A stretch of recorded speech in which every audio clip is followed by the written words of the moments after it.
오늘 하나님의 말씀은 갈라디아서 3장 15절에서 18절에 있는 말씀을 다 같이 우리 한 목소리로 합독하겠습니다.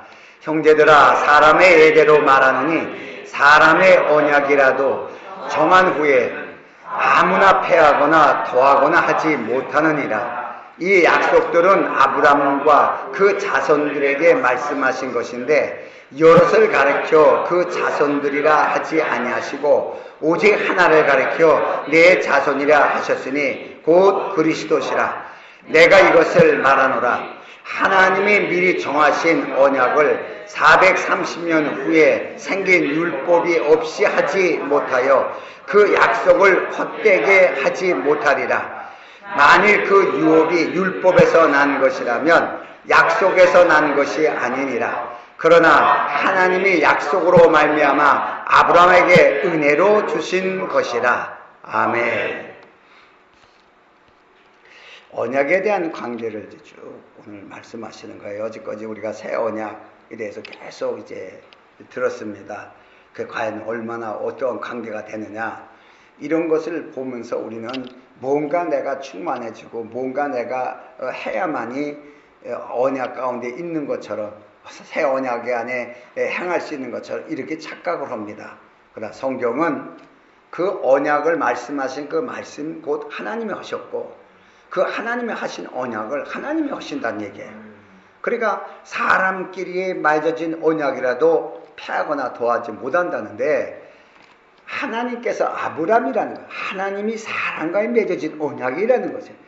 이것은 더더욱 패하거나 변개되지도 않고 더하지도 않고 이것은 그대로 이루어진다는 사실을 이제 말씀하신 것인데, 자, 아브라함과의 언약의 중심은 뭐냐 그러면 아브라함에게 자손이 있을 것이라는 씨를 얘기하는 거예요. 그 자손의 씨, 곧 생명의 씨를 얘기합니다. 이 약속은 무엇인지, 이 씨에 대한 약속은 뭐냐 그러면 그 아브라함이 그 씨가 하나님의 약속된 씨가 있어야 하나님이 주시는 것을 기업으로 받을 수 있어요.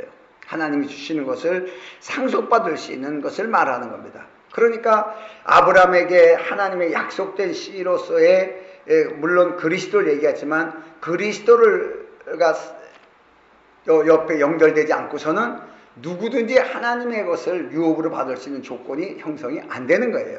자, 이런 거예요. 그러니까 예수 그리스도는 아브라함과 약속된 씨로 오신 분이에요.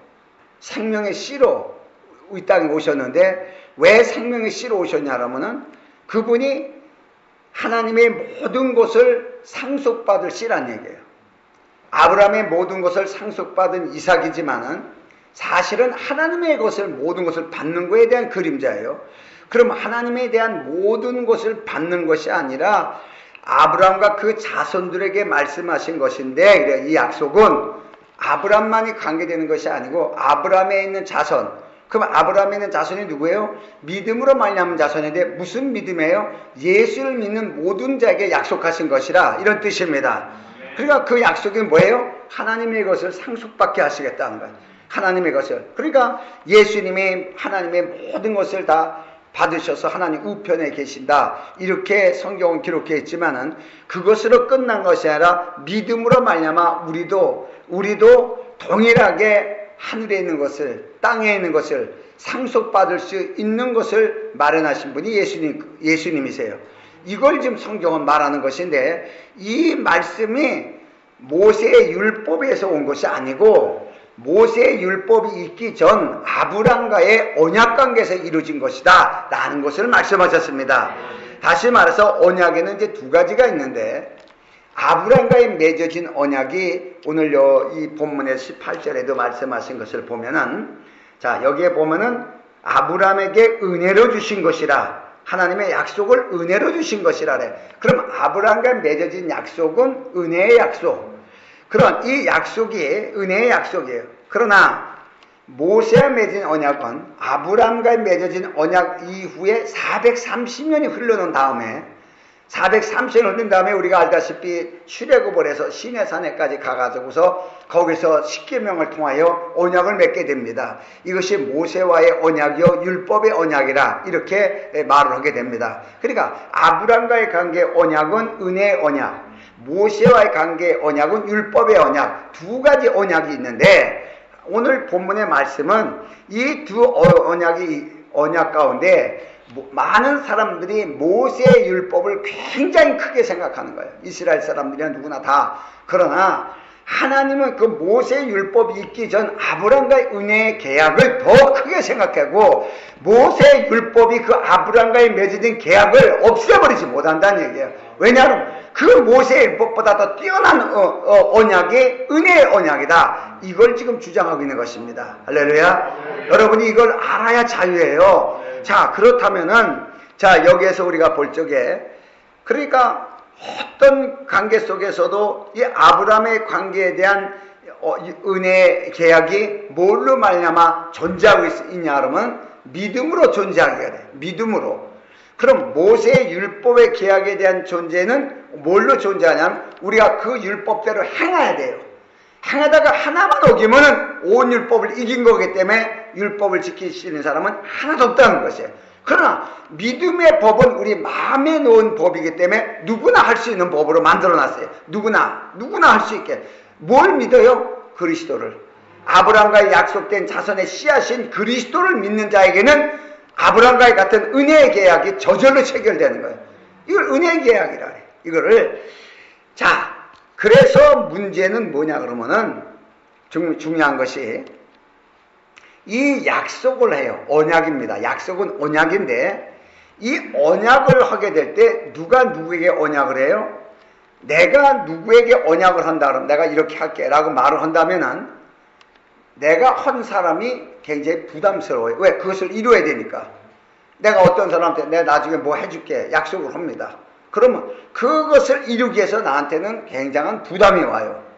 자, 아브라함에게 하나님께서 약속하셨어요.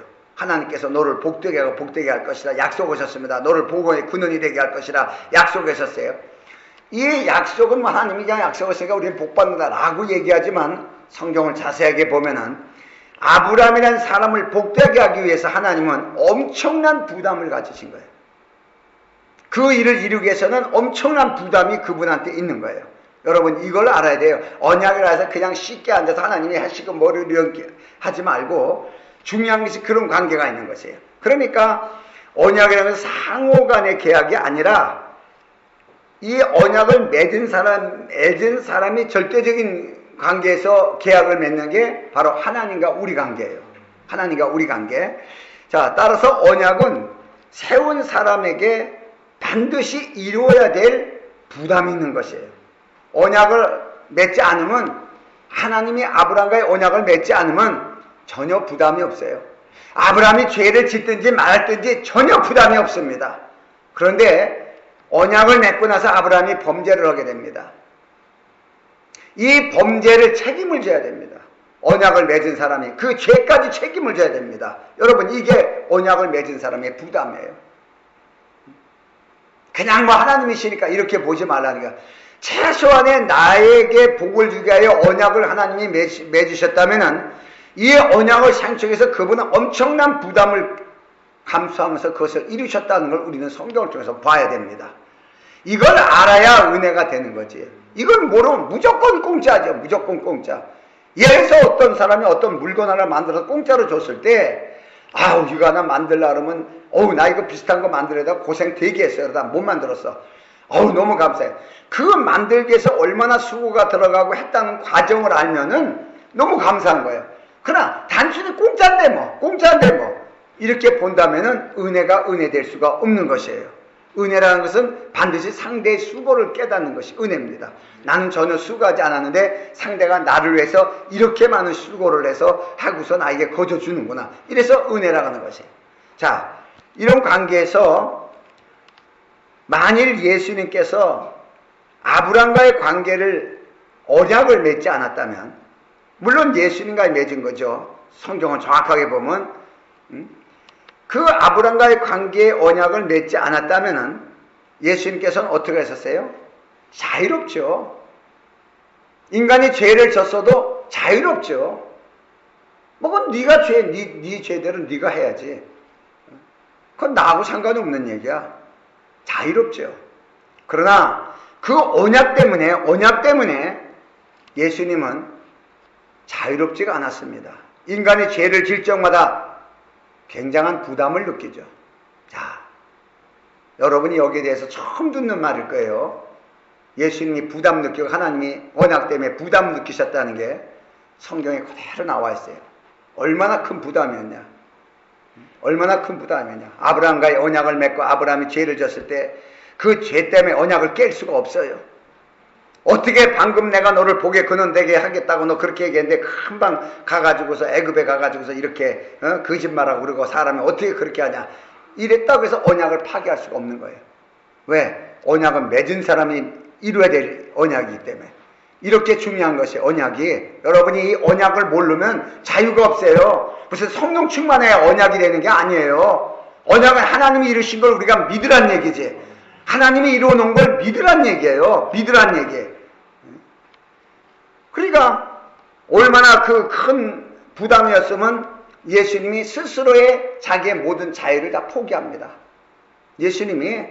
그러니까 성경에도 마가복음 14장 36절에 십자가 사건이 나오는데, 십자가 사건이 왜 나와요? 우리 죄 때문에. 우리의 죄를 우리에게 돌리지 않아야 우리가 복을 받을 수 있어요. 이게 아브라함과 약속된 복의 약속이에요.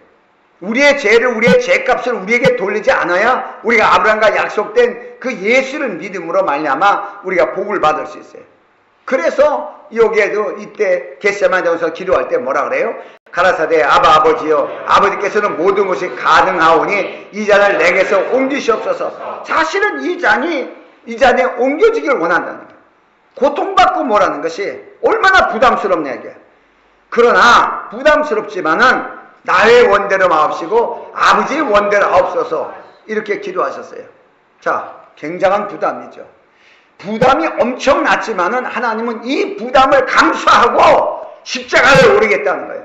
이 부담을 감수하고 여러분이나 나를 복의 근원이 되게 하시겠다는 얘기예요. 복을 주겠다는 얘기예요. 이 부담을 감수하고. 여러분, 이게 은혜예요. 무조건 공짜로 와서 그냥 교회만 나오다 받는 것처럼 하지 말고 나에게 은혜를 베푸셔 누군가가 이런 것을 했다는 얘기예요. 이런 어마어마한 부담을 다 감수했다는 얘기예요. 우리는 남이 말한 것조차도 요만큼을 받아들이질 못해요. 왜? 조그만 부담도 내가 갖고 싶지 않아요. 이러면서 우리는 예수는 믿고 예수는 사랑한다 그래요. 조금 우리가 생각해 볼 필요가 있다는 것입니다. 자, 예수님은 자유하신 분이십니다. 그분은 진리십니다. 그러나 언약 때문에 그분은 자기 스스로의 자유를 포기한 거예요. 육체의 자유. 십자가에 매달리기 쉽지 않을 때 매달리지 않을 수 있습니다. 이 자유 있습니다. 죄진 자에게 각자의 그 죄는 네가 담당해라고 말할 수 있습니다. 그러면 세상에 하나님과의 언약을 맺은 그 언약이 이루어지질 않습니다. 그러니까 분명히 인간들에게 향하여, 예수를 믿는 사람들에게 향하여 복을 받게 하시기 위해서는 하나님이 언약을 지켜야 되는데, 그 언약은 대신 그들의 죄를 위해서 십자가에 못 박혀 죽으셔야 돼요. 이게 엄청난 부담입니다. 이게. 자, 또 성경에 보면은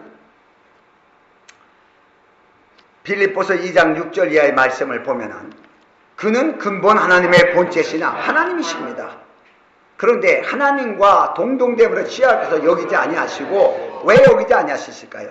우리를 복되게 하기 위해서. 오히려 자기를 비워 종의 형체를 가져 사람들같이 되었고, 우리를 복되게 하기 위해서, 아브라함과 약속된 언약을 성취하기 위해서, 아브라함을 복의 근원되게 만들기 위해서는 반드시 죄의 근원을 없애버려야 되고, 모든 고난의 근원을 없애버려야 되고, 모든 인간의 질고를 담당해야 되고, 이게 예수님에게는 어마어마한 부담이었습니다. 우리가 느끼는 부담이 아니라 언약에 대한 거룩한 부담이죠.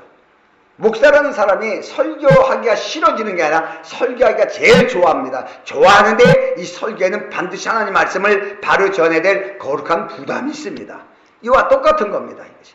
자, 그래서 이 아브라함과의 언약을 보면은 언약에는 두 가지가 포함되어 있습니다. 여기 아브라함과의 언약에서 먼저는 사람에 대한 것으로 그 씨에 대한 관계, 다시 말해서 사람의 모습으로 오실 그 이삭이지만 곧 이삭은 그리스도의 예표입니다. 다시 말해서 육체의 모습, 사람의 모습으로 오실 그 그리스도와 언약을 맺는 것이에요. 그 그리스도를 믿음으로 말미암아의 언약을 맺는 것입니다. 이게 아브라함의 씨에 대한 언약이요, 이삭에 대한 언약입니다. 바로 육체를 가지고 오신 예수 그리스도와 맺는 언약, 그 언약, 요걸 말하고 있고, 두 번째로는 땅에 대한 언약인데, 먼저는 그 창세기 15장 4절 이하의 말씀을 보면은 여호와의 말씀이 그에게 임하여 가라사대 그 사람은 너의 후사가 아니라 내 몸에서 날짜가 내 후사가 되리라 하시고, 자, 이렇게 언약을 맺었어요. 자, 5절에도 그를 이끌고 밖에 나가 가라사대 하늘을 우러러 무뼈를 셀 수 있나 보라. 또 그에게 이르시되 내 자손이 이와 같이 많으리라. 자, 아브라함이 여호와를 믿으니 여호와께서 이를 의로 여기시고, 이래서 아브라함이 뭐예요? 내 몸에서 날 후사가 그게 참된 씨라는 거예요. 하나님의 씨라는 거예요. 이걸 가르쳐 줬습니다. 내 몸에서 날 씨, 그가 하나님의 씨고 그 씨로 말미암아 내가 복을 받을 것이라고 얘기했을 때 이 약속 그대로 아브라함에 관계된 그 씨로 예수 그리스도가 이 땅에 오십니다. 그래서 아브라함과 다윗의 자손 예수 그리스도의 세계라고 그래요. 반드시 아브라함과 맺은 그 약속대로 그 아브라함의 족보에 따라서 사람으로 육체를 입고 오신 분이 바로 예수 그리스도예요. 이걸 말씀하신 거예요. 이 예수 그리스도로 말미암아 이 씨로 말미암아, 이 씨는 누구예요? 예수 그리스도 자신이에요. 이 예수로 말미암아 우리가 하나님의 나라를 유업받을 수 있지만 더 중요한 것이 이 예수로 말미암아 하나님을 아버지로 부를 수 있다는 것이에요. 이게 더 중요한 것이에요. 이 예수 그리스도가 오기 전까지는 하나님을 아버지로 부를 수가 없습니다. 이 아들의 위격으로 오신 예수 때문에 우리가 아들의 위치에 서서 하나님을 아버지로 부르고 하나님 우리의 아버지가 되어줄 수 있는 것이에요. 이건 다윗과의 성전 계약한 거가 똑같습니다. 왜냐? 그가 참 성전이시기 때문에. 이게 엄청난 계약이에요. 이걸 사람으로 오셨기 때문에 몰랐던 거예요. 이스라엘 백성이 창세기는 다 외우다시피 외우면서도 이 아브라함의 언약을 못 깨달은 거예요. 몰랐던 것입니다. 자, 두 번째가 창세기 15장 7절에 말씀하신 것인데, 또 그에게 이르시되 나는 이 땅을 내게 주어 옵을 삼게 하려고 너를 갈대아울에서 이끌어낸 여호와라. 자, 땅에 대한 겁니다. 기업을 얻게 하는 겁니다. 기업을. 약속의 씨는 그리스도입니다. 그리스도와 관계에 맺는 그 언약만은 끝나는 것이 아니라 땅을 기업으로 얻게 하려 합니다. 땅을 기업으로. 그래서 이 약속대로 아브라함의 우상을 가나안 땅을 얻게 했습니다.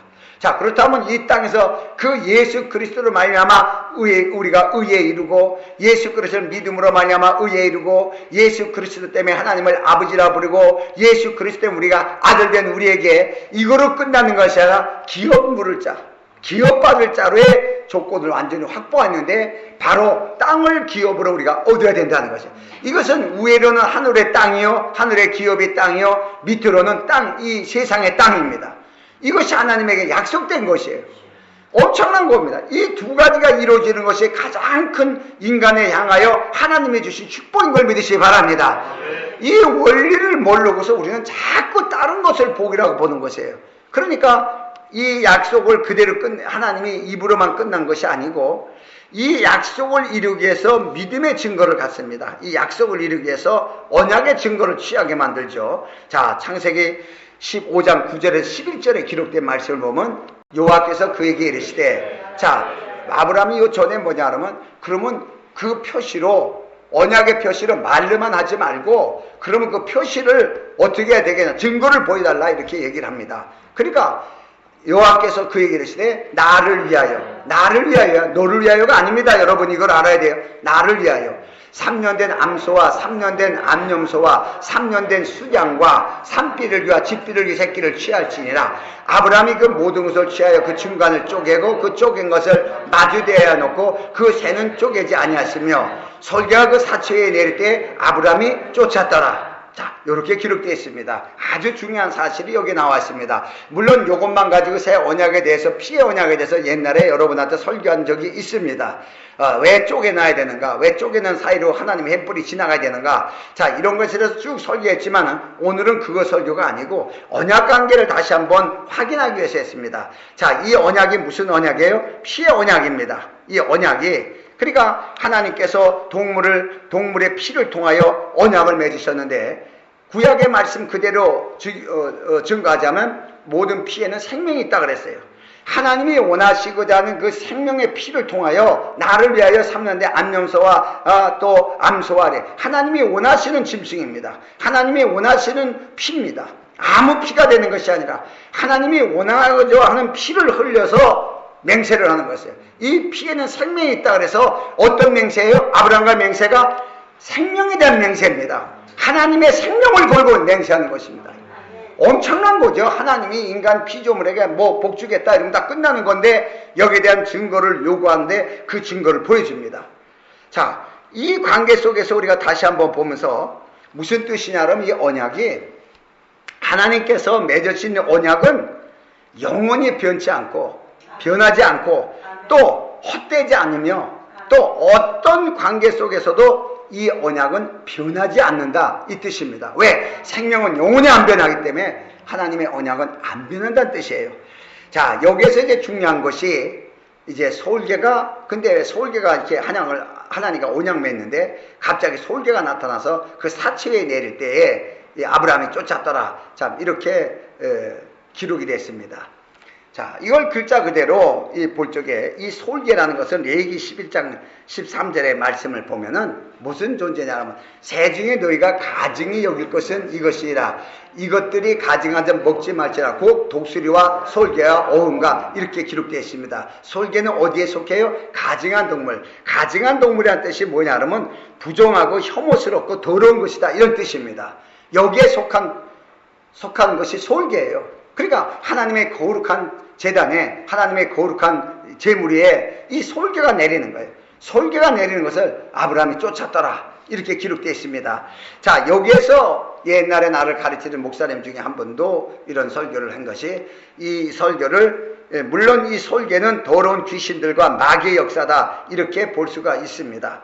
그래서 일방적으로 왜 이런 역사가 있느냐, 그러니까 하는 얘기가, 다 쪼개놓고 비둘기를 쪼개지 않았기 때문에 솔개가 내렸다. 그래서 우리가 자그마한 잘못만 있어도 그것 때문에 솔개가 내려온다. 큰 잘못이 아니라 작은 거 실수를 해더라도 솔개가 우리를 공격한다. 그래서 우리는 전부 온전하게 회개를 해야 된다, 이렇게 가르쳤습니다. 오늘 그 문제가 아닙니다. 우리의 회개하고 전혀 상관없이 하나님이 나를 위하여, 하나님 일방적으로 맺는 계약인데, 자, 하나님은 처음부터 우리의 형상에 따라 사람을 지으시고, 우리라는 표현을 많이 했습니다. 다시 말해 다 복수입니다. 그렇다면 오늘 여기에 나온 전부 다는 누구의 상징이에요? 하나님에 대한 상징입니다. 그렇다면 이 비둘기는 뭘 얘기를 해요? 조그만 거니까 쪼개지 않아서 솔개가 오는 것이 아니고, 이것은 성령을 얘기하는 거기 때문에, 성령은 우리 가운데 오시는 영이기 때문에 쪼갤 수가 없습니다. 피를 흘릴 수가 없습니다. 피의 계약을 맺는 분이 아닙니다. 피의 계약을 맺을 수 있는 분은 오직 그리스도로 오신 분이십니다. 성령은 그것을 증거하기에 오시는 분이십니다. 이렇기 때문에 쪼개질 않습니다. 그러나 바로 이 성령이 임하는 그 순간에, 성령의 역사가 있는 그 순간에 마귀 역사는 일어나기 시작하는 거예요. 여러분이 성령 받기 전에 적당히 예수 믿고 있다면은 별로 큰 적이 없어요. 그러나 정말 성령 받고 정말 열심히 하나님 일하겠다고 정말 이렇게 될 때, 이때부터 마귀가 역사하기 시작해요. 자, 우리 성경에 보면은 예수님께서 요단강에서 어떻게 해요? 침례를 받았을 때 성령이 임했습니다. 예수님이 태어나셨을 때 그 마귀는 이미 죽여버리려고 헤롯을 통해 가지고서 난 아이들을 다 죽여버렸습니다. 그 이후에 13년이라는 세월이 흘렀을 때 예수님이 누가복음에 기록된 그 아이의 모습에 처음 성전에 가서 얘기했을 때에도 마귀는 전혀 속수무책이었습니다. 또는 공생애를 시작할 때 30대에도 그때까지 마귀는 전혀 속수무책이었습니다. 어떤 일을 했다는 말이 없습니다. 그런데 요단강에서 침례를 받으시고 성령을 받으신 예수님은 어떻게 해요? 물론 성령에 이끌려서 광야로 나가셨지만 마귀의 시험을 받아야 됩니다. 다시 말해서 성령을 받은 사람은 반드시 마귀와의 시험에 우리가 도전해야 되는 것입니다. 이것이 하나님의 역사예요. 그러니까 솔개가 날아들어오는 것은 많은 사람들이 죄 때문에 그렇다. 여러분, 죄 때문에 솔개가 오는 것이 아니라 하나님의 믿음의 증거를 가진 자에게는 우는 사자와 같이 솔개가 내리게 되어 있어요. 솔개가 계속 오게 되어 있어요. 그런데 더 중요한 것은 하나님이 아브라함이 솔개를 내쫓았다고 나옵니다. 솔개를 내쫓았다. 솔개를 내쫓았다. 자, 이것이 중요한 것이에요. 다시 말해서 마귀와 귀신의 역사를 내쫓았다는 거예요. 쫓을 수 있는 능력이 어디에게? 언약을 맺은 자에게, 하나님의 언약으로 인친 자에게는 솔개를 쫓을 수 있는, 마귀와 귀신을 쫓아낼 수 있는 능력이 있다는 것이에요. 그 때문에 언약은 반드시 이루어진다는 거예요. 솔개 때문에 안 되는 것이 아니라 솔개가 와도 그 언약을 가진 자 능히 감당할 수 있다는 걸 이미 성경을 통하여 말씀하고 계세요. 그러니까 마태복음 12장 28절의 말씀을 보면은, 그러나 내가 하나님의 성령을 힘입어 귀신을 쫓아내는 것이면 하나님의 나라가 이미 너에게 임했느니라. 아멘. 그럼 너희도 할 수 있다 이 뜻이에요. 내가 성령에 힘입어서 귀신을 쫓아낼 수 있다면 하나님의 나라가 너희에게 임했다. 너희도 그 나라의 힘을 통해서 하나님 나라의 권위를 통하여 귀신을 쫓아낼 수 있다는 얘기를 하셨습니다. 자, 이게 약속이에요. 우리가 뭘 해서 능력받은 게 아니라 언약 가운데 이루어진 것입니다. 아브라함이 갑자기 능력을 받아서 솔개를 내쫓았다가 아니라 하나님의 언약으로 인침받는 그 순간에 그 능력이 저절로 생기는 거예요. 우리가 이것을 보면서, 자, 성령은 언약의 증거로 성령을 받은 자에게는 하나님의 언약이 이루어진 자입니다. 내가 성령을 받았다 그러면 하나님의 언약으로 인침받은 자, 완전히 딱 이 사람은 나와 언약을 맺은 사람이라고 계약서에 도장을 딱 찍은 거와 마찬가지예요. 그래서 성령의 인침이라고 말합니다. 자, 다시 말해서 하나님의 나라에 대한 권리가 있는 것이에요. 계약을 맺은 그 순간에 하나님의 나라에 대한 권리가 우리 안에 자동으로 되는 거예요. 그 하나님의 나라의 능력을 받기 위해서 산기도라는 것이 아니고 하나님의 언약과를 맺는 그 순간에 자동으로 오는 것이에요. 자동으로. 자, 이걸 알아야 돼요. 그런데 이 바리새인들은 그 거대한 유대의 종교틀입니다. 아브라함서부터 내려왔던 이것이 거대한 종교틀입니다. 또 헤롯 대왕을 통해 가지고서 지은 그 예루살렘 성전, 아주 아름답기가 지었죠. 그런 성전, 그러니까 종교의 틀과 성전의 모습을 통해 가지고서 이들이 포장돼 있어 가지고서 결국은 어떻게 해요? 하나님의 언약을 몰랐습니다. 그래서 결국은 하나님의 언약에 인침받은 자가 되지 못합니다. 그러니까 이들에게는 뭐가 없어요? 권위가 없는 것이에요. 이들은 악한 것을 대적할 수 있는 권위가 하나도 없는 것입니다. 그러나 성경은 우리에게 말씀하시기를 요한복음 1장 12절에 믿는 자 그 이름을 영접한 자에겐 하나님의 자녀되는 권세를 주었으니 이래. 권세를 주었으니. 믿는 자들에게 주시는 하나님의 약속된 것입니다. 그 약속, 왜 그러냐? 우리가 이 언약은 그 생명으로 맺어진 거라 그랬어요. 그 피의 생명에 따라서 생명으로 맺어진 것입니다. 자,